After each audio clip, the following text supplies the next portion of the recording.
Hello friends, welcome to my new vlog. तो friends, कैसे हैं आप सब? आई होप आप लोग सब ठीक होंगे। हम भी यहाँ ठीक हैं। तो फ्रेंड्स, स्टार्ट करते हैं आज का व्लॉग।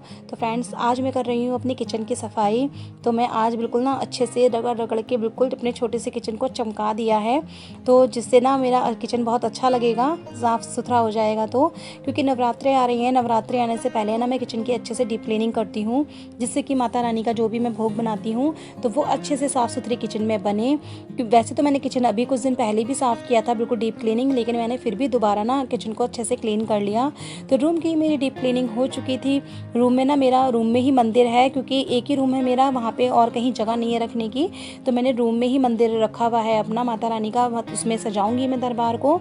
तो उस वजह से मैंने रूम की भी अच्छे से डीप क्लीनिंग कर ली थी। तो त्यौहार आते हैं ना, त्यौहार आने से पहले ना मैं अच्छे से साफ़ सफाई घर की कर लेती हूँ, जिससे कि एक पॉजिटिविटी आती है घर के अंदर, अच्छी सी वाइब आती है। तो किचन को भी मैं इसलिए क्लीन कर रही थी। तो सारी चीज़ें मैंने हटा हटा के ना अच्छे से साफ़ किया। तो यहाँ पे भी मैं जैसे ये जो सर्फ से ना अच्छे से रगड़ रगड़ के साफ़ कर रही हूँ जूने से, ताकि जो दीवारें ना अच्छे से चमक जाए और थोड़ी सी भी गंदगी हो वो भी चली जाए, क्योंकि थोड़े बहुत जम्स वगैरह होते हैं तो वो सब क्लीन हो जाएंगे। तो किचन मेरी बहुत ज़्यादा चमक गई थी, बहुत अच्छी लग रही थी। तो मेरी छोटी सी किचन को मैंने आज रगड़ रगड़ के ना बिल्कुल चमका दिया है। तो इस तरीके से मैंने ऊपर की स्लेपें वगैरह भी क्लीन कर ली थी, और ये नीचे का पोर्शन भी मैंने ना अच्छे से क्लीन कर लिया था। तो आज मुझे काफ़ी टाइम लग गया था किचन की क्लीनिंग करने में, क्योंकि जब भी मैं डीप क्लीनिंग करती हूँ तो आपको तो पता ही है कि पूरे कमरे को जितना हम साफ़ करते हैं उससे ज़्यादा समय हमें किचन में लगता है, क्योंकि किचन में ना बहुत ज़्यादा चीज़ें होती हैं, जिससे कि उसको सफाई करने की बहुत ज़्यादा ज़रूरत पड़ती है मुझे। तो ये देखिए, बर्तन इकट्ठे हो गए थे, तो मैं बर्तनों की भी ना क्लीनिंग करती चल रही थी हाथों हाथ, कि जिससे कि ना सिंक मेरा खाली हो जाए। और ये मैंने गैस वगैरह के जो ऊपर का जो सारी चीज़ें होती है वो मैंने खाली करके ना अच्छे से सफाई कर ली थी।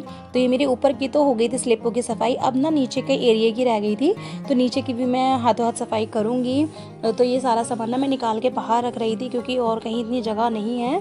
तो इसलिए मैंने सारा एक एक करके ना पहले सामान को बाहर निकाल दिया, जिससे कि मैं अच्छे से ना सर्फ वगैरह डाल के यहाँ की मैं सफाई कर सकूँ। तो अच्छा हो जाता है किचन, अच्छा लगता है। जब फेस्टिवल वगैरह आ जाते हैं तो साफ़ सफाई हो जाती है। तो फेस्टिवल के टाइम पे जो भी हम बनाते हैं तो बहुत अच्छा लगता है, साफ़ सफाई होती है तो, और हमारा काम भी कम हो जाता है। तो इसलिए मैं कोशिश यही करती हूँ त्यौहार आने से पहले जो काम मेरा निपट जाए मैं उसे निपटा दूँ, क्योंकि फिर मुझे मार्केट वगैरह भी जाना था, माता रानी के कपड़े लाने हैं और पूजा का सामान भी आना बाकी है अभी। तो काफ़ी सारी चीज़ें हो जाती हैं। तो मैं सब्जियां वगैरह भी लेकर आऊँगी, क्योंकि आलू वगैरह ही बनते हैं नवरात्रि में, आलू की चीज़ें ज़्यादा बनाई जाती हैं। तो मुझे आलू वगैरह और ये सब्ज़ी का सामान भी ला के रखना है, तो वो मैं कल कर लूँगी। तो इसलिए मैंने ना सफाई का काम आज निपटा दिया, कि जिससे कि मेरा ना काम हल्का हो जाएगा। मुझे मंदिर की भी सफाई करनी है, तो आज मैं मंदिर की भी क्लीनिंग कर लूँगी, और मेरी किचन और मंदिर दोनों की सफाई हो जाएगी ना, तो मैं बिल्कुल फ्री हो जाऊंगी घर की साफ़ सफाई वाले काम से। और फिर मैं कपड़े भी वगैरह धो के डालने हैं मुझे, जो भी मेरे कपड़े रहते हैं। तो मैं कोशिश यही कर रही हूँ ना कि रोज़ कपड़े धुल जाएं तो अच्छे से साफ़ हो जाएंगे, सूख भी जाएंगे। तो देखिए फ्रेंड्स, मैंने यहाँ सर्फ डाल के अच्छे से ना इस मतलब यहाँ के एरिया को रगड़ देती हूँ, क्योंकि काफ़ी टाइम बाद होता है ना, सारा सामान निकलता है, वरना थोड़ा बहुत जहाँ गंदा होता है ना तो वहाँ मैं पोंछे से उसको ना साफ़ करती रहती हूँ रोज़।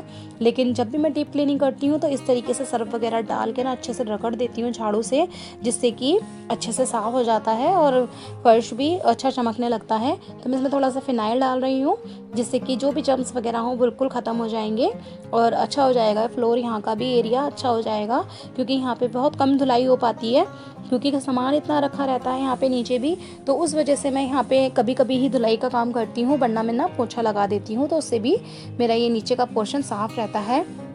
तो मैंने इसे अच्छे से सर्फ वगैरह से और फिनाइल से रगड़ दिया बिल्कुल, और अब मैं पानी डाल के ना अच्छे से इसको धो दूँगी, और वाइपर लगा के सारा सामान ना मैं सेट कर दूँगी।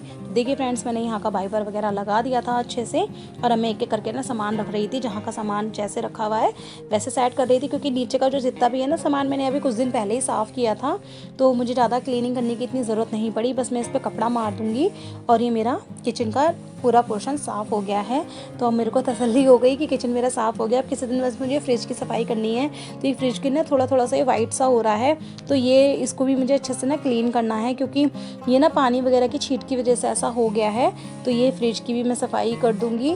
तो हाथों हाथ ना मेरा ये काम ख़त्म हो गया है किचन का। तो साफ़ सफाई का काम ख़त्म हो गया। अब आंगन का रह गया है, तो किसी दिन मुझे आंगन की भी सफाई कर देनी है, तो जिससे कि बिल्कुल मेरा जो सफाई का काम ना ख़त्म हो जाएगा। तो मैं दिवाली आने से पहले ना कोशिश यही करती हूँ कहीं कहीं मतलब हर जगह की सफाई थोड़ा थोड़ा करके भी करूँगी तो भी हो जाएगी, क्योंकि अकेले करना ना पॉसिबल नहीं हो पाता। तो देखिए फ्रेंड्स, ये है मेरा सिलबट्टा। तो जब कभी चटनी वगैरह खाने का मन होता है ना सिलबट्टे की, तो ये मैंने छोटा सा सिलबट्टा लाया हुआ है, तो मैं नीचे रख देती हूँ और जब ज़रूरत होती है ना तो इसे वॉश करके अच्छे से तब मैं इस पर चटनी बनाती हूँ और काफ़ी अच्छी लगती है सिलबट्टे की चटनी। तो देखिए फ्रेंड्स, ये मेरा काम ख़त्म हो गया। तो धीरे धीरे ना मैं ऐसे ही करती हूँ, तभी अकेले हो पाता है सारा काम, वरना मैं बहुत ज़्यादा परेशान हो जाती हूँ, क्योंकि मुझे अकेले ही मैनेज करना होता है और बच्चे भी हैं, बच्चों को भी देखना होता है। तो इसलिए मैं कोशिश यही करती हूँ जब जो काम हो सके वो निपटा दिया जाए। तो इसी तरह से मेरी दिवाली की सफाई की शुरुआत हो गई थी रूम से। अब मैंने किचन की कर ली, अब आंगन वगैरह रह गया है और धीरे धीरे ये सारा मेरा काम ख़त्म हो जाएगा। तो फिर मुझे बाकी की तैयारियां भी करनी होती हैं। तो फ्रेंड्स, आपको तो पता ही है फेस्टिवल टाइम पे बिल्कुल टाइम नहीं मिलता, रोज़ एक नया काम होता है, कभी कुछ करना कभी कुछ करना। तो इसलिए ये सारे काम अगर समय पर हो जाते हैं ना, तो आपको वो तैयारी करने में ना बहुत ज़्यादा आसानी हो जाती है फेस्टिवल की। तो देखिए फ्रेंड्स, अब मैं ना मंदिर की भी सफाई कर लेती हूँ। तो ये मंदिर का भी मेरा काम ख़त्म हो जाएगा। बस यही एक पोर्शन रह गया था साफ़ करने के लिए, बाकी मैंने सब क्लीन कर दिया था। तो बस ये मंदिर के सारा सामान मैं निकाल रही थी, खाली कर रही थी। सारे भगवान जी ना एक टोकरी में रख के ना इनको मैं नहला देती हूँ अच्छे से, और फिर जो भगवान जी के कपड़े उतरते हैं वो भी ना मैं वॉश करके रख देती हूँ।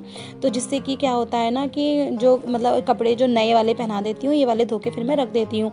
तो अदल बदल के मैं भगवान जी को कपड़े पहनाती हूँ। काफ़ी सारे मेरे पास कपड़े हैं भगवान जी के, तो जो मुझे अच्छे लगते हैं ना वो मैं भगवान जी को पहना देती हूँ। तो सारे मैंने ना ये भगवान जी के कपड़े वस्त्र वगैरह उनके निकाल के रख दिए, इनको भी हाथों हाथ में वॉश करके रख दूँगी। तो देखिए फ्रेंड्स, ये सारा सामान मैंने ना निकाल लिया। अब ये सारी चीज़ें ना मैं अपने अच्छे से किचन में ले जाके ना भगवान जी को नहला दूँगी, और जो भी पीताम्बरी वगैरह से साफ़ करने वाली चीज़ें होती है ना वो भी ना मैं क्लीन कर दूँगी। उससे क्या होगा कि जो भगवान जी ना चमक जाते हैं तो बहुत सुंदर से लगते हैं जब उन्हें आप वस्त्र वगैरह पहनाते हैं। तो अभी मुझे मार्केट जाना है, क्योंकि माता रानी के मुझे कपड़े भी लेकर आने थे, क्योंकि मैं नवरात्रों में माता रानी के नए कपड़े ज़रूर लेकर आती हूँ। तो अच्छा लगता है जब माता रानी अच्छे से रेडी होती हैं। तो देखिए मैंने भगवान जी को नहला दिया था और मैंने टोकरी में ना इस तरीके से रख दिया कि ये थोड़े से हवा से सूख जाएंगे, तो फिर मैं कपड़े से पोंछ के रख दूँगी। तो सारी ज्वेलरी भी मैंने धो दी थी, ये मैंने हाथ से धोई थी, तो ज़्यादा इन्हें रगड़ा नहीं जाता है। तो ज्वेलरी भी वॉश करके ही रखती हूँ मैं, क्योंकि मैं गंदी चीज़ें ऐसे करके ना नहीं पहनाना चाहिए। तो मैंने ज्वेलरी को भी धो दिया था। और देखिए ना, मैंने भगवान जी की जो बास्केट है ना, इसमें सारे भगवान जी के कपड़े रख रखे हैं मैंने, कान्हा जी के, माता रानी के। तो अब मैं इसमें से निकाल रही थी कि मुझे कौन से कपड़े पहनाने हैं अब भगवान जी को नहला के, क्योंकि मैं ऐसे नहीं रखती भगवान जी को कि ऐसे ही रखे रहे, तो वो अच्छा नहीं लगता ना। तो वाले कपड़े मैं धो दूँगी। इतने में ये सारी चुन्नी वगैरह ये सब निकाल रही थी बिछाने के लिए कि मुझे क्या चीज़ करनी है। तो मैंने इस तरीके से बास्केट बनाई हुई है, तो जब भी मुझे मंदिर वगैरह जाना होता है तो मैं खाली कर लेती हूँ, वरना मैं ना भगवान जी के कपड़े इसी में रख देती हूँ, क्योंकि इतनी जगह नहीं होती है ना किचन में सॉरी मंदिर में, कि मैं कहाँ रखूँ। तो इसलिए ना मैं इस तरीके से रख देती हूँ, तो उससे आसानी से मिल जाते हैं और कपड़े ना ख़राब भी नहीं होते भगवान जी के, क्योंकि कोई बैग वगैरह में भर के रखो तो वो मुस जाते हैं, और इसमें ना ऐसे के ऐसे ही मिलते जैसे हम तय लगा के रखते हैं ना। तो ये सारे मैंने कपड़े छांट लिए थे जो भी मुझे भगवान जी को पहनाने हैं, और बाकी सारे कपड़े ना मैंने इसके अंदर करके रख दिए। तो जो भी एक्स्ट्रा कपड़े हैं ना, तो अब मैं इसमें से भी देखूंगी कुछ कपड़े जो भगवान जी के नहीं आते हैं या पुराने हो गए ना, तो मैं उनके निकाल के ना सिला देती हूँ।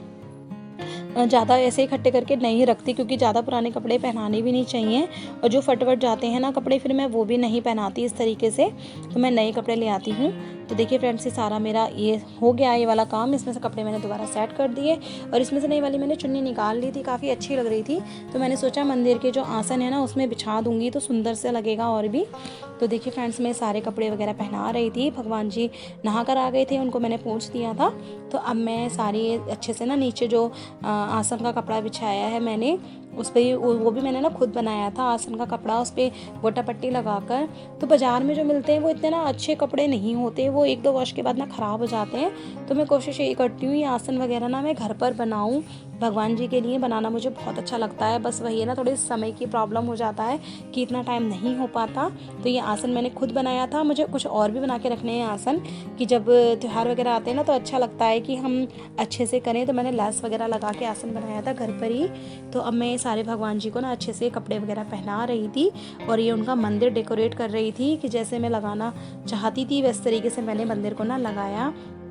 और लगाने के बाद ना सारे भगवान जी उनमें मैं अच्छे से बैठा दूंगी, तो पूजा करने में फिर मेरे को ना प्रॉब्लम नहीं होगी। तो मैंने ना मंदिर जल्दी धो लिया था, तो मंदिर की मतलब अच्छे से सफाई वगैरह जल्दी कर दी थी, इसीलिए कि मेरे भगवान जी ना अच्छे से मतलब जो भी मैं एक्स्ट्रा डेकोरेशन करना चाहती हूँ वो मैं कर सकूँगी, टाइम मिल जाता है, वरना फिर टाइम नहीं होता, फिर जल्दीबाजी में फिर सब कुछ ना उल्टा सीधा हो जाता है। तो देखिए फ्रेंड्स, मैंने भगवान जी को अच्छे से रख दिया था। तो अब मैंने ना इनको भी पोंछ रही थी, क्योंकि हल्की हल्की डस्ट होती है, इसको हम धो नहीं सकते ना पानी के साथ में, तो इसलिए ना हल्की हल्की जो डस्ट होती है ना बस मैं वही क्लीन करती हूँ वाले भगवान जी के।